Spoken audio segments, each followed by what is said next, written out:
Student कुछ special cases थे इसके आर्य लैग्रांज इक्वेशन के।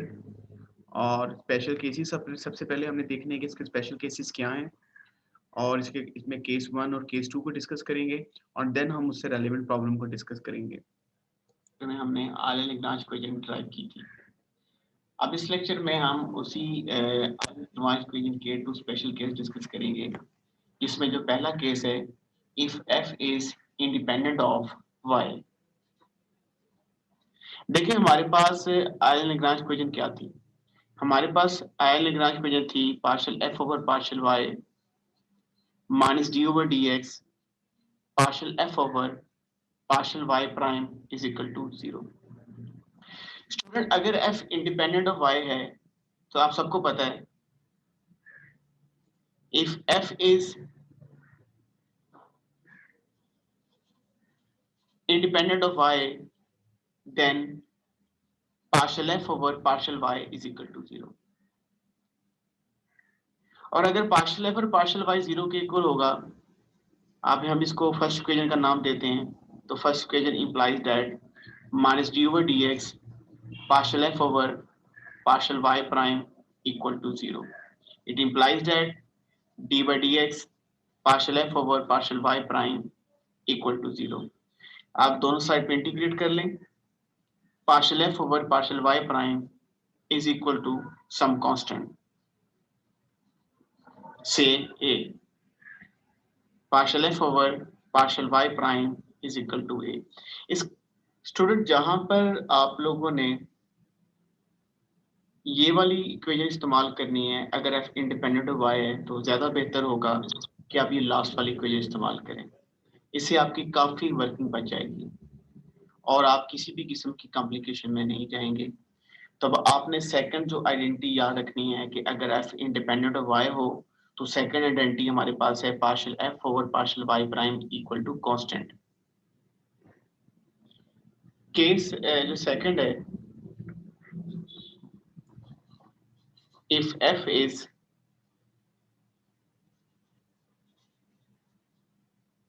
Independent of x। अभी देखिए कि f जो है वो फंक्शन किसका है, f फंक्शन जो है y का है और y प्राइम का है। आप ये भी कह सकते हैं कि x जो है वो एक्सप्लिसिटली प्रेजेंट नहीं है। तो यहाँ पे जब टोटल आप लोग डेरिवेटिव लेंगे, df आपके पास क्या होगा, df आपके पास होगा partial f over partial y dy, और this is the partial f over partial y prime dy prime. मैंने दोनों साइड पे डिफरेंशियल अप्लाई कर दिया है। f का डिफरेंशियल df है, और जब f कैपिटल F का डिफरेंशियल लेंगे तो पहले पार्शियल f और पार्शियल y होगा, फिर dy y का डिफरेंशियल होगा, फिर पार्शियल f और पार्शियल y प्राइम होगा, फिर y प्राइम का डिफरेंशियल होगा। अब यहाँ पे स्टूडेंट देखिएगा आर्य लैग्रांज इक्वेशन क्या थी। आर्य लैग्रांज इक्वेशन थी partial f over partial y minus d over dx partial f over partial y prime equal to 0।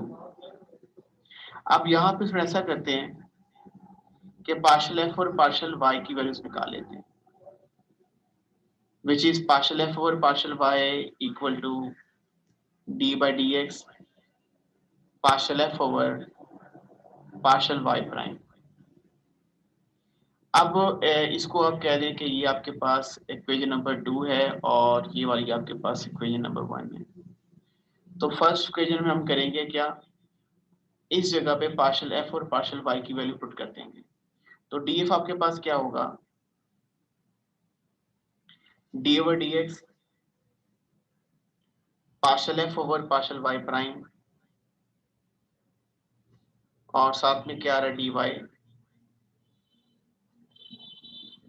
Plus आपके पास है प्लस के बाद होगा पार्शियल f और partial y prime dy prime.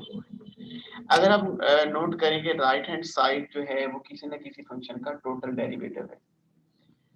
क्योंकि आप ये देखें कि ये आपके पास आ रहा है dy प्राइम और यहाँ पे आपके पास आ रहा है dy। अगर आप ये देखिएगा स्टूडेंट, यहाँ पे आप d लिख दें और यहाँ पे लिख दें y प्राइम और यहाँ पर आप लिखते हैं partial f over partial y prime.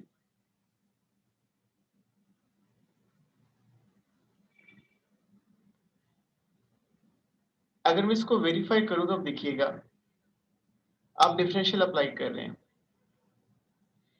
एक बात समझिए कि y dy से मुराद y प्राइम ही है और dy प्राइम से y डबल प्राइम है।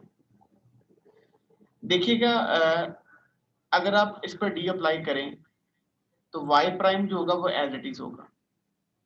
ये देखिए y प्राइम लिखा हुआ है और पार्शियल f और पार्शियल y प्राइम का डेरिवेटिव किसके रिस्पेक्ट हो रहा है, x के रिस्पेक्ट।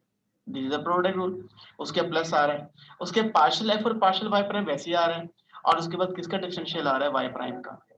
अब दोनों साइड पे d है और अगर आप दोनों साइड पे d है तो आप इंटीग्रल लें तो ये बन जाएगा f equal to y prime partial f over partial y prime और यहाँ पे कोई कांस्टेंट आ जाएगा, इसको यहाँ पे a लिख लें तो ये आपके पास बन जाएगा f minus y prime partial f over partial y prime is equal to some constant से a।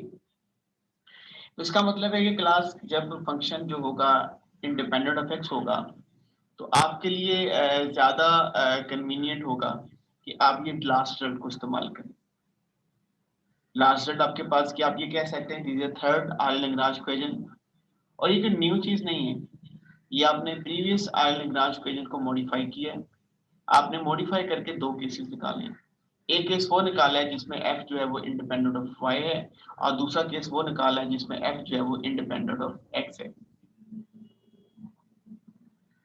अब स्टूडेंट्स हम आर्य-लैग्रांज इक्वेशंस की हेल्प से अपने प्रॉब्लम में स्ट्रीमर कर्व फाइंड करेंगे। फंक्शन हमारे पास गिवन है integral from 0 to 1 y prime square plus 3y plus 2x और कंडीशन है y of 0 equal to 0, y of 1 equal to 0।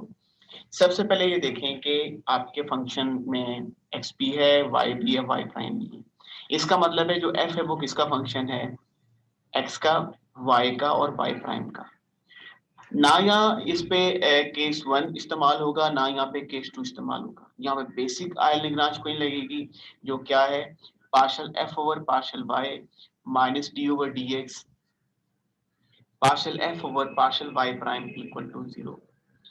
और आपने क्या करना है, आपने कैपिटल F का डेरिवेटिव एक दफा x के रिस्पेक्ट y के रिस्पेक्ट ले लेना है और एक दफा y प्राइम के रिस्पेक्ट लेना है। कैपिटल F आपके पास किसके इक्वल है, y prime square plus 3y plus 2x। अब स्टूडेंट हम ऐसा करते हैं कि पहले partial f over partial y calculate करते हैं।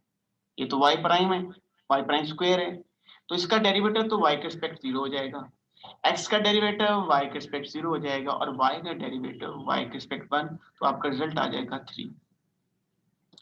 सिमिलरली आप partial f over partial y prime calculate करेंगे, x का डेरिवेटिव y प्राइम के रिस्पेक्ट 0, y का डेरिवेटिव y प्राइम के रिस्पेक्ट 0। देखिए y का डेरिवेटिव x के रिस्पेक्ट y प्राइम है मगर y का डेरिवेटिव y प्राइम के रिस्पेक्ट 0 है और y प्राइम स्क्वायर का डेरिवेटिव y प्राइम के रिस्पेक्ट क्या होगा 2y प्राइम और फिर y प्राइम का जब y प्राइम के लिहाज से लेंगे तब क्या होगा 1। तो y प्राइम स्क्वायर का डेरिवेटिव जो है वो आप जब y प्राइम के रिस्पेक्ट ले रहे हैं तो दैट इज 2y प्राइम। अब आपने क्या करना है, ये वैल्यूज जो आपने कैलकुलेट की है ये डिफरेंशियल इक्वेशन पुट कर देंगे। पार्शियल f और पार्शियल y आपके पास क्या है 3, ये आपके पास है d बाई डी एक्स होगा। पार्शियल f और पार्शियल y प्राइम आपके पास क्या है 2y प्राइम और ये आपके पास क्या है इक्वल टू 0। आप स्टूडेंट आप ऐसा करें कि इस ऑपरेटर को इस्तेमाल कर लें d बाई डी एक्स को। y प्राइम का डेरिवेटिव आपके पास क्या x के रिस्पेक्ट क्या होगा y डबल प्राइम तो माइनस क्या होगा 2y double prime is equal to 0।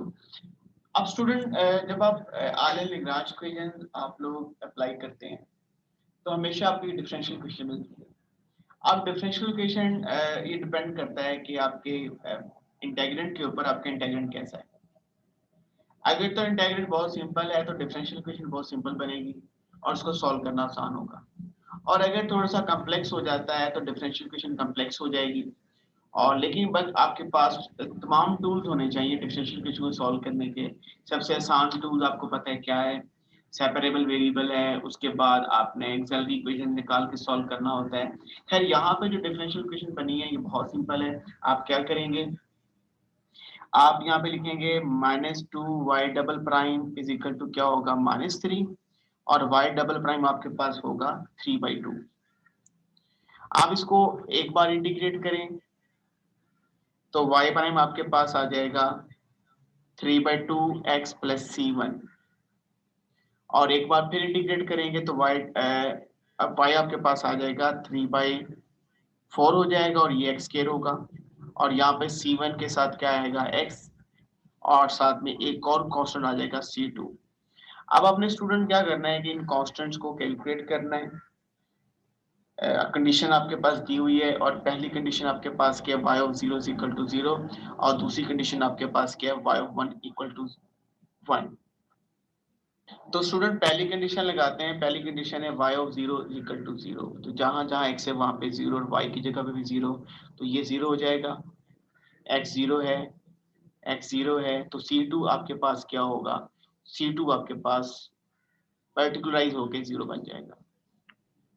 और दूसरी कंडीशन आपके पास है y of 1 is equal to 1, तो c2 तो 0 हो चुका है, अब आपने c1 को कैलकुलेट करना है, ये 1 है, ये आपके पास 3/4 है, x1 है तो 1 स्क्वायर 1 होगा, यहाँ पे c1 हो गया x1 है, c2 आपके पास क्या 0 है, और c1 आपके पास हो जाएगा 1 माइनस 3/4, और c1 की जो वैल्यू होगी 4 माइनस 3 और 4 आपके पास क्या बनेगी, 4 माइनस 3 और 4 आपके पास c1 की वैल्यू होगी आपके पास 1/4, और अब आपका सोल्यूशन आ जाएगा y equal to 3/4 x square, और c1 आपके पास है 1/4x, और c2 आपके पास क्या 0। तो स्टूडेंट ये आपने क्या निकाली, दिस इज एक्सट्रीमल कर्व। ये वो कर्व है जो आपके फंक्शन को क्या करेगी, एक्सट्रीमाइज करेगी। आप स्टूडेंट एक और प्रॉब्लम लेते हैं, और प्रॉब्लम मैं यहाँ आपके सामने लिख रहा हूँ। प्रॉब्लम आपके पास जो फंक्शनल आपके पास है i y is equal to 0 to 1 x plus y prime square, और कंडीशन है y of 0 is equal to 1 and y of 1 is equal to 2। अब यहाँ पे हमारे पास जो f है वो है x plus y prime square, और आपने नोट किया है कि f किसका फंक्शन है, x का है और y प्राइम का है, और यहाँ पर जो f है वो इंडिपेंडेंट ऑफ y है, और जब इंडिपेंडेंट ऑफ y है तो आपको पता है कि आपकी जो डिफरेंशियल इक्वेशन बनती है वो क्या होती है, वो होती है partial f over partial y prime is equal to some constant a, अगर f is independent of y। आप सिर्फ f का y के रिस्पेक्ट डेरिवेटिव ले लें, जब f का y के रिस्पेक्ट y प्राइम के रिस्पेक्ट डेरिवेटिव ले लें तो y प्राइम के रिस्पेक्ट डेरिवेटिव बनेगा जस्ट 2y प्राइम, और राइट साइड पे आपके पास क्या आ रहा है a, और y प्राइम आपके पास क्या होगा a ओवर 2, और y प्राइम आपके पास यहाँ पर आएगा a ओवर 2। जब आप एक दफा इंटीग्रेट करेंगे तो y आपके पास आएगा a ओवर 2x प्लस क्या होगा c1। अब यहाँ पे हमारे पास दो कांस्टेंट है, एक हमारे पास a कांस्टेंट है और एक हमारे पास कांस्टेंट इंटीग्रेशन है, दोनों हमने कैलकुलेट करने हैं। पहले कंडीशन लगा लेते हैं y of 0 is equal to 1 है, हमें क्या मिलेगा, जहां x है वहां पे 0 पुट कर दें, और जहां पे y 1 तो आपके पास मिलेगा 1 is equal to 0 plus c1, तो c1 की वैल्यू हमें मिल जाएगी 1। और दूसरी कंडीशन है y of 1 is equal to 2, जहां पर x है वहां पे 1 अप्लाई कर दें, a आपके पास पहले से 1 आ चुका है तो 1 ओवर 2 ,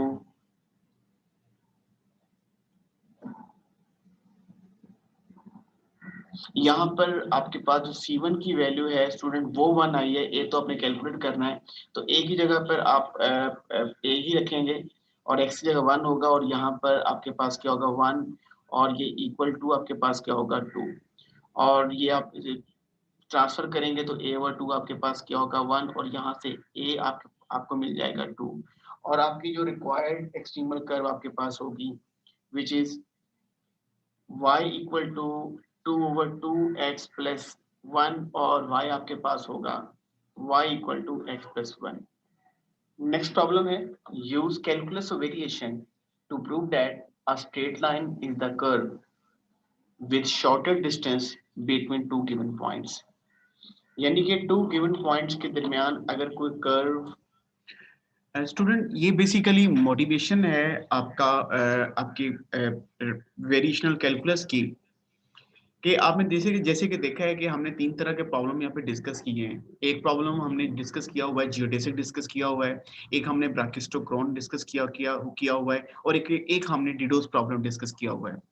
यहाँ पे आप देखेंगे बहुत इंटरेस्टिंग प्रॉब्लम है ये। आयरलैंड-लैग्रांज इक्वेशन की हेल्प से हम ये साबित करेंगे कि दो पॉइंट्स के दरमियान जो शॉर्टेस्ट डिस्टेंस होता है प्लेन के ऊपर वो एक स्ट्रेट लाइन होती है, और आपने देखना है कि ये किस तरीके से कैलकुलेट करते हैं। होती है तो वो एक स्ट्रेट लाइन होती है। तो सॉल्यूशन की तरफ चलते हैं।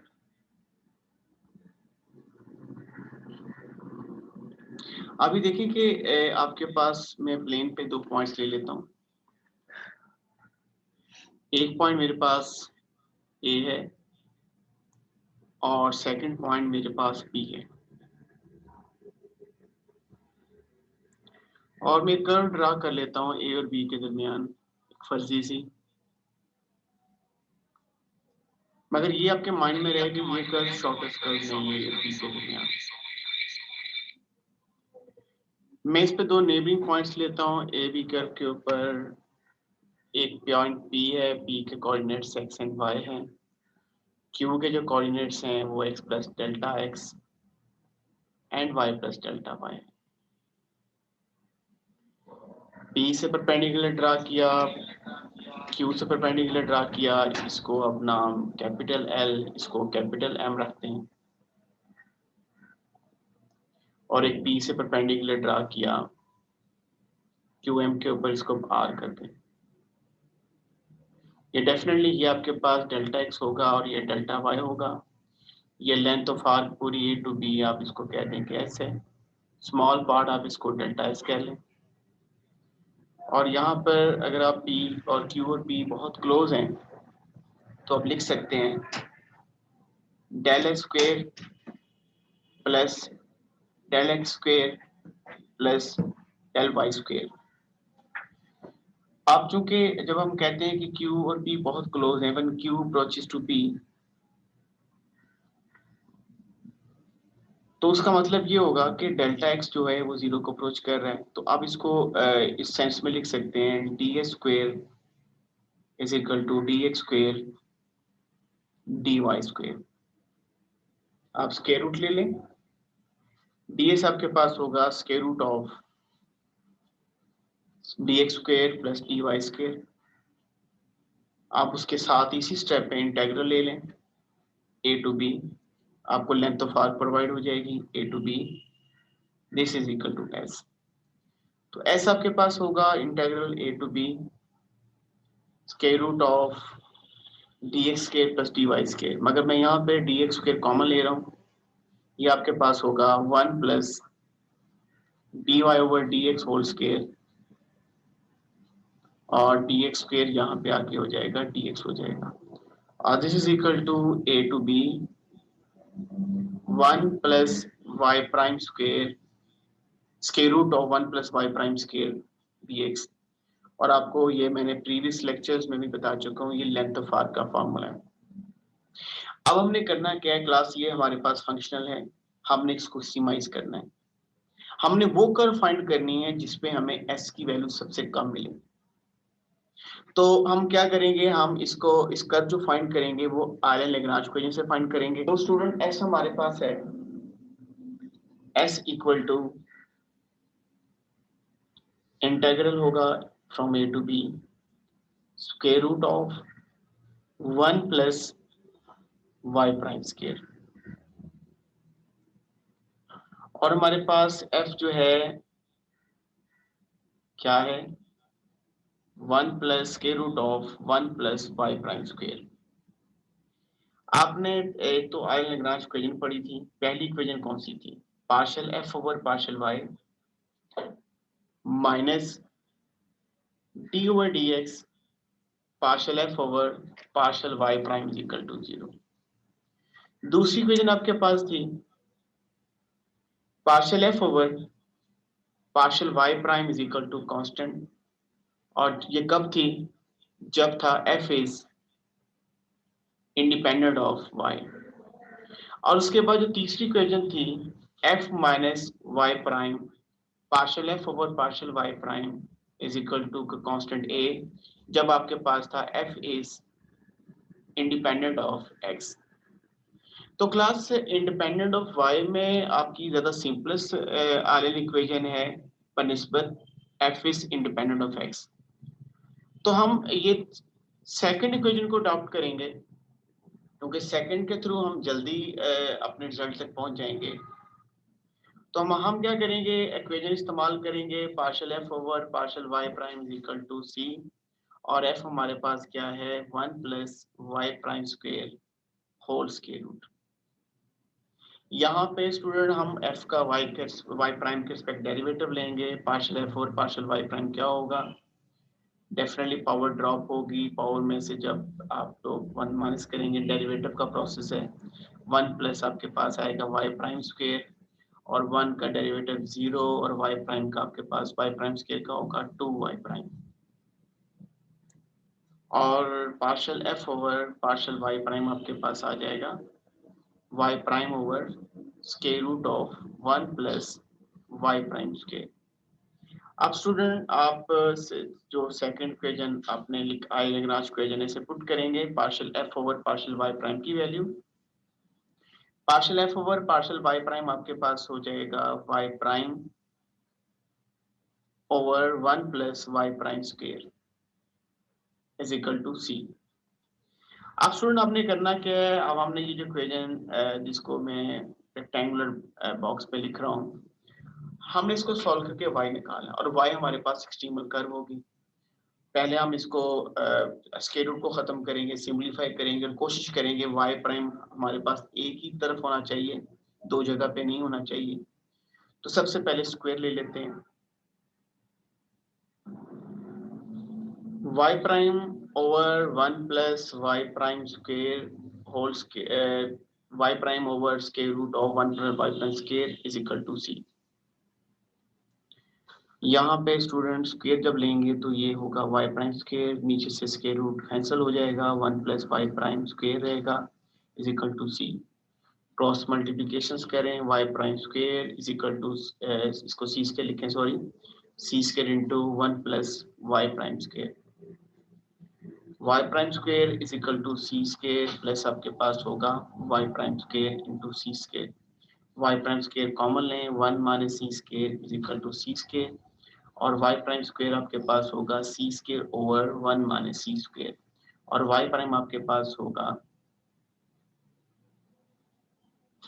Square root of c square over 1 minus c square, और ये कांस्टेंट है। अब अपने आसानी के लिए इसको आप कह सकते हैं कैपिटल A है। तो y प्राइम आपके पास कैपिटल A है, तो y आपके पास क्या होगा ax प्लस c चूंकि पहले यूज कर चुके हैं, यहाँ b लिख रहा हूँ, आप सब जानते हैं ये बेसिकली क्या चीज है, this equation of straight line which is equation of straight line, और इसकी जो स्लोप है आपके पास वो आपके पास a है, और इसका जो y इंटरसेप्ट है वो आपके पास b है।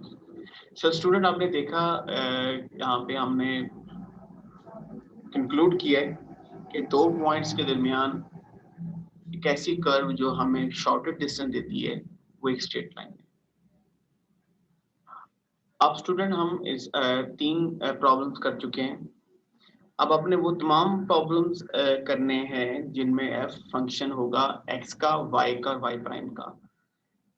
क्योंकि अगर आपको किसी प्रॉब्लम में y डबल प्राइम आपको नजर आता है तो वो आपसे अभी रेलेवेंट नहीं है, या अगर आपको किसी प्रॉब्लम में x y के साथ z भी नजर आता है तब भी वो आपसे रेलेवेंट नहीं है। तो वो तमाम प्रॉब्लम को सिलेक्ट करें, तलाश करें जिनमें f जो होगा वो x का फंक्शन होगा, y का फंक्शन होगा या y प्राइम का फंक्शन होगा।